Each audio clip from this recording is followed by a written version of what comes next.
नमस्कार, मी गौरी सूर्यवंशी. एस मराठीमध्ये आपलं स्वागत. वळूया आजच्या बातमीकडे.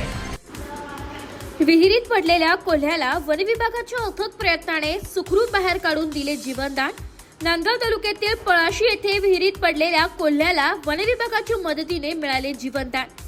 एकनाथ मुरलीधर शेवाळे राहणार पळाशी सकाळीच पाणी काढण्यासाठी विहिरीजवळ गेले असता त्यांचं लक्ष विहिरीत पडलेल्या कोल्ह्यावर गेलं असता शेवाळे यांनी तात्काळ वनविभागाला संपर्क करून दिनांक 15 मे रोजी सकाळी 9 वाजता 40 फूट खोल विहिरीत पडलेल्या कोल्ह्याला सुखरूप बाहेर काढण्यात वनविभागाला यश आले.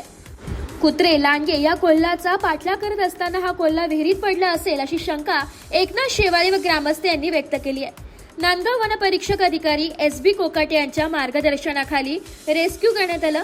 वनपाल VV जबागे, वनरक्षक SB शिरसाट, AD पाटील, वनसेवक कर्मचारी विकास बोडके, कैलास शिंत्रे, कृष्णा भिलोरे यांनी दोरीच्या साह्याने 40 फूट विहिरीमध्ये उतरून अथक प्रयत्न करून सुखरूप कोल्हा बाहेर काढताच कोल्ह्याने जंगलात फरारी घेतली.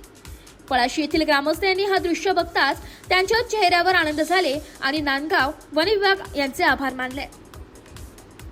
एस मराठी न्यूज साठी प्रतिनिधी विजय बडोदे, नांदगाव. अशाच नवीन ताज्या घडामोडी जाणून घेण्यासाठी आमच्या एस मराठी न्यूज चॅनलला लाईक करा, शेअर करा, सबस्क्राईब करा आणि बेल आयकॉनला क्लिक करायला विसरू नका.